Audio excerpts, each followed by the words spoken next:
All right, Mr. Ahmed here for 3.2. Our question for today is, what is a linear function?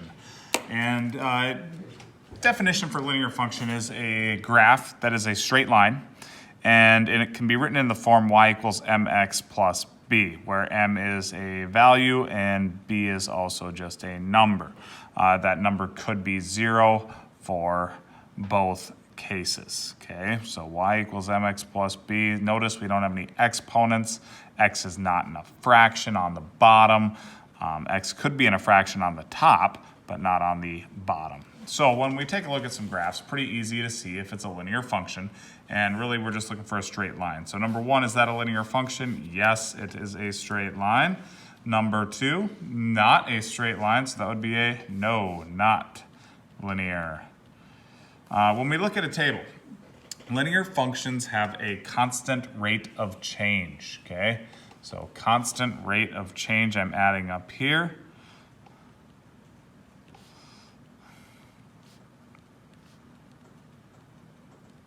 And in this case, the constant rate of change in our table, we have to look what happens with the x, what happens with the y.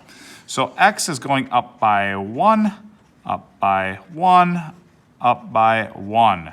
Y is going up by 1, up by 3, up by 6. So the x change is constant, but the y change is not. So since that is not a constant rate of change, it is not a linear function. Rate of change, not constant. All right, next one, let's check what's going on with x and what's going on with y. So x is going up by 2, up by 2, up by 2.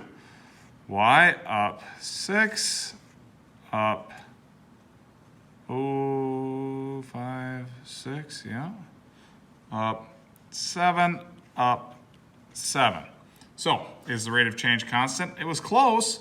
If this would have been an up 7, but it's an up 6, it is not going to be linear. Not linear.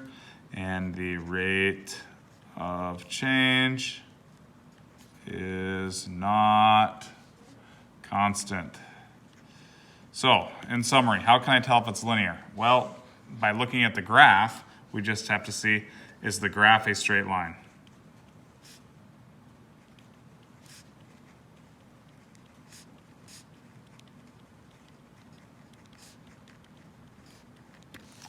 If yes, linear. If no, not linear. And with a table, we have to check and see, is the rate of change constant? Check to see if rate of change is constant. And if that rate of change is constant, it is linear. So if constant, linear. Not constant, not linear. So that is our summary. So if it's constant, it's linear. Not constant, not linear. All right. So, which of the following functions represent a linear function? So for it to be linear, it needs to be in the form y equals mx plus b. And the first one, y equals, well, m, that's a number. X is not in the denominator. It's not as an exponent, so this is linear. Y equals negative 1 over 4x. Yes, that is good. The next one, y equals 2 raised to the x. Now that x value is an exponent, so that is not linear. We're looking for funny business with the x, okay? The next one, y equals 3x to the second. Well, now we have an exponent involved. That is not in the form y equals mx plus b. Okay, it needs to be in that form. We can't have an x squared, so this one is not linear. This is actually a quadratic. We'll do those later this year.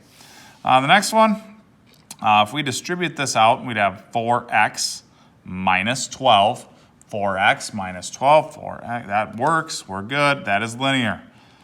4 times x minus 3, that one's good. And the last one, x is in the denominator of a fraction, so that is not linear.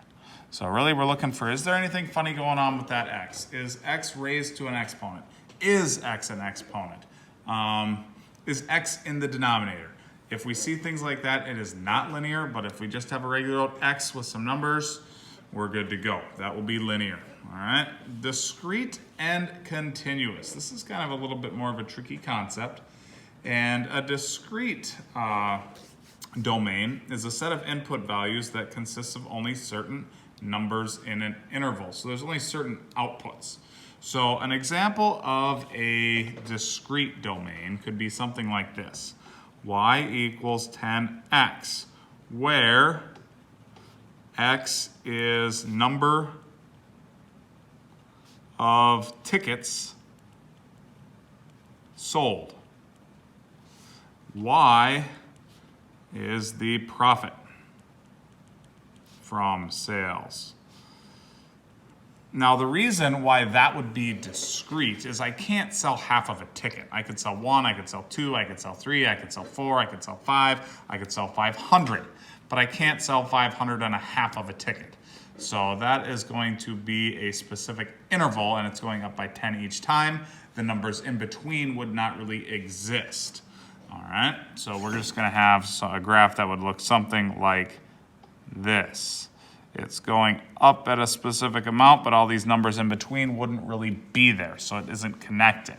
A continuous domain is something where it's continuously occurring, something where I could have half of something. And my example for this is y equals, let's see here, 100x, where x is a chocolate bar and y is, 100x, where x is a chocolate bar and y is number of calories consumed. So what we're saying here is you're going to get 100 calories if you eat one chocolate bar. All right, now here's the process with this calorie concept is as the calories are going up by 100 for each chocolate bar, if I eat 2, I would have 200 calories. But I could eat 1.5 chocolate bars to get 150 calories. So that would be continuous. All right, so we're just going to look at 2 more examples here of determining if it's a discrete or a continuous domain. And in this case, the number of hotel rooms you book for your soccer team. So we have to think to myself, hotel rooms. Can I book half of a hotel room? I would say no. I can book 1, I could book 2, I could book 3. So this is discrete. Can't book half a room. The next one says the amount of coffee in your mug as you are pouring coffee. So as I am pouring in coffee into my mug, it could continue at a constant amount, so this is continuous.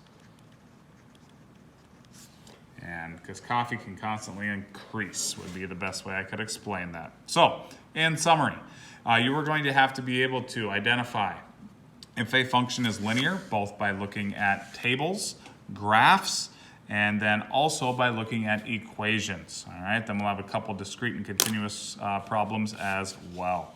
Have a good rest of the day.